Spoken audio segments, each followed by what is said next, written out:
For the second time in 3 seasons, the Decorah boys basketball team is off to Wells Fargo Arena in Des Moines in the state tournament. They did so with the sub-state win over Charles City on Monday night. Head coach Jonathan Carlson joins us. And coach, what's made this state trip possible? Well, first and foremost, thanks again for all your coverage for high school athletes. You do a heck of a job, and I think a lot of people don't realize all the work that you do. So, well-deserved award that you got too during our Cresco game. So, congrats on that. But yeah, I think what made it happen was this group. They've been playing together for a while. It started back this summer. I think overall just getting started in summer and then keep working, and obviously five seniors, those guys have all played together, and then we added a couple other pieces in there. So I think the biggest thing is they just all had a desire to keep getting better every day, and they're able to accomplish that because of their hard work. In the sub-state game on Monday night over at Cresco, it was a tie game with 2 minutes left in the third quarter, and you ended up winning by 29 points. Those 38-5 runs are usually pretty good in the sport of basketball. What made things click at that moment for your squad? Well, I think those people that were tuning in to Randy and Ryan probably were listening, and I don't know if they, and if you're there, obviously we missed a lot of shots in the first half that we normally hit. You can probably say some of that was nerves. I mean, it was a big crowd. Kudos to Cresco for hosting, and obviously all of our fans that traveled, obviously Decorah fans, known for traveling well, and they did that at Cresco, and I think it was a big environment, and I think anytime you got a berth for the state tournament on the line, it's a little bit maybe more pressure packed, and a lot of our guys, or a few of our guys, have been in those situations, but some of them haven't, and I think it just maybe took a little bit. I think our biggest message at halftime was to just relax, take a deep breath. We knew we were going to go on a run. It was just a matter of getting a couple of buckets. I think the other thing too is we ramped up the defensive pressure. Driscoll got out some passing lanes and caused some havoc, and not just him, but that his intensity, I think, ramped up everybody's intensity, and that allowed us to get those stops, and get us playing more into our style of basketball. And sometimes we forget Charles City ain't a bad team either. No, and anytime you play a team a third time, you knew that they were going to have a good plan. Give Coach Clapperich a lot of credit. A good friend of mine too, and he does a heck of a job with those guys. And obviously these, like any conference rivalry, a lot of these guys have been playing each other for since third, fourth grade, so they know each other's tendencies well. And anytime you play a team a third time, it's always a bear. And they did some good things to take away some of our strengths as well. Obviously, your schedule this year, Coach, you've played some very good competition. I'm going to focus on one game earlier this year. It was your first loss of the year. Waverly Shellrock ended up getting you on your home floor. You were able to return the favor later on in the season. But after that first Waverly loss, did anything change to allow you to take that situation and turn it into a positive, and maybe allow you to steer yourself in a direction that was more positive at that point? Yeah, I think anytime you lose, it's never a good situation, but sometimes it does make you reevaluate some things, and I think that's exactly what happened with that loss. Waverly really basically got anything they wanted the night. They got anything at the rim. They made a bunch of threes. And we knew they were a really good team. If they play like that, they're obviously, they're state caliber, state championship type team, which obviously they're in the state tournament now as well. So we knew they were a good competition, but more importantly, we obviously had to not necessarily make a bunch of changes with us, but it was gut check time, and made us reassess a few things and make a few changes defensively and offensively, be more efficient. And I think that really opened some eyes with that game, and we use it as a positive in that regard. And also, let's go to the final week of the regular season. You had the opportunity to play at Wells Fargo Arena, got a nice win over Winterset, a very good basketball team, and then you went down to Waverly and ended up getting a win in a very entertaining basketball game down there. Did that week kind of solidify the mentality that, you know what, hey, we're as good as anybody? Yeah, I think I think our guys knew that they can compete with anybody. But yeah, I mean, obviously another gut check time too. You lose to Cascade on a Saturday, and 48 hours later, you're on on the Wells Fargo Arena floor playing a heck of an opponent in Winterset.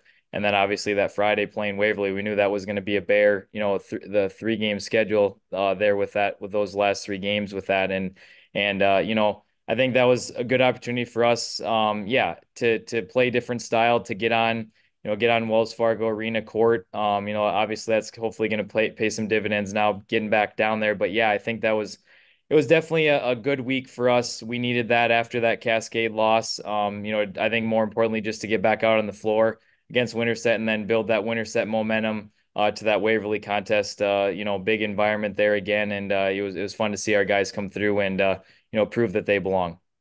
Couple of things on the team stat sheet that's impressed me about your team this year.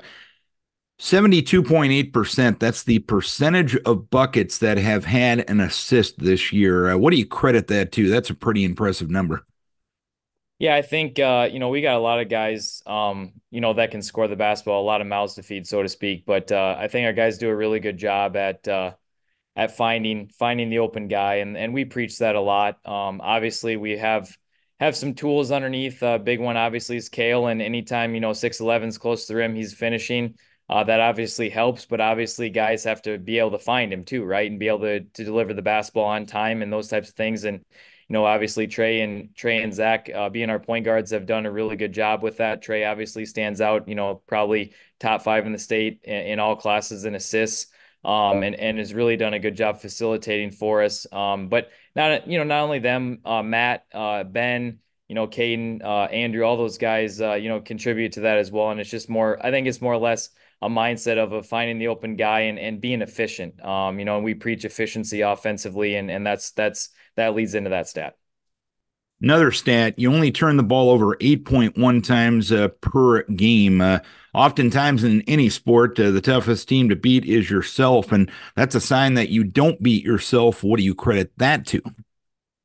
I think a lot of that's offensive scheme, and that our guys they know where each other are at on the floor. I mean, obviously, as I mentioned before, 5 of these seniors have played a lot of basketball together, and so I think they know where each other are at on the floor.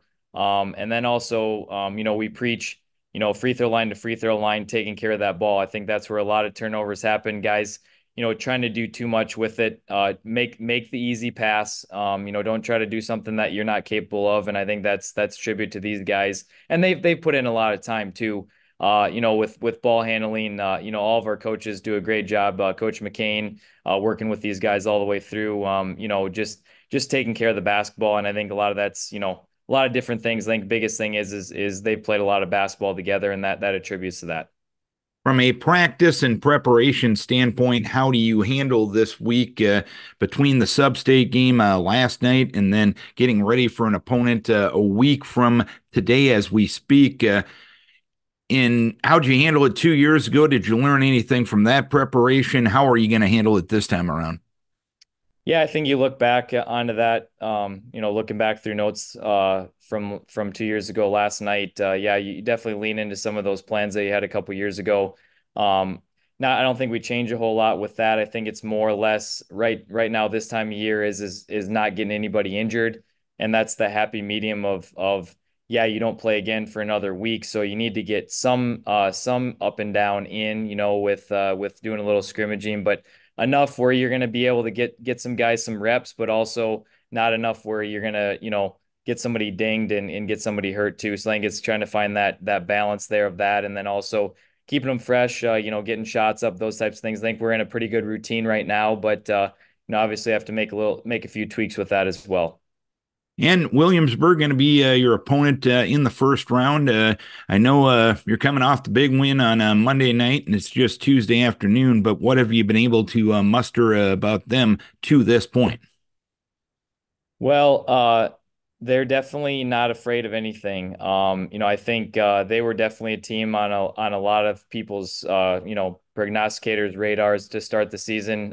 They got a slow start with the football season. Obviously, they won, I believe it was a Class 3A championship in football. They have a lot of really, really fine athletes that can really do a lot of good things. Obviously, Weiskopf gets a lot of the headlines, the kid going to Iowa for football. I think he's the best athlete in the state. And then they've got some other just really, really, really good guys and they've all been winners. I think that's the biggest thing that stands out to us is they know how to win. They're not going to be afraid of anything.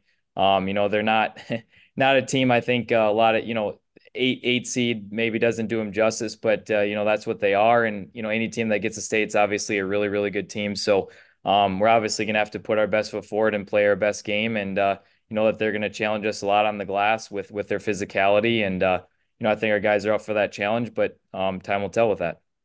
And final question for you. I know you're going to prepare this week, get yourselves as ready as you can, and hopefully you can have success a week from Tuesday. But is part of you, from a coaching perspective and from a team perspective, willing to take maybe a half step back and to make sure your guys enjoy the experience? Because getting to a state tournament, that's why you play in the whole season, why you put on all that time in the off season. This is why you do it to get this opportunity.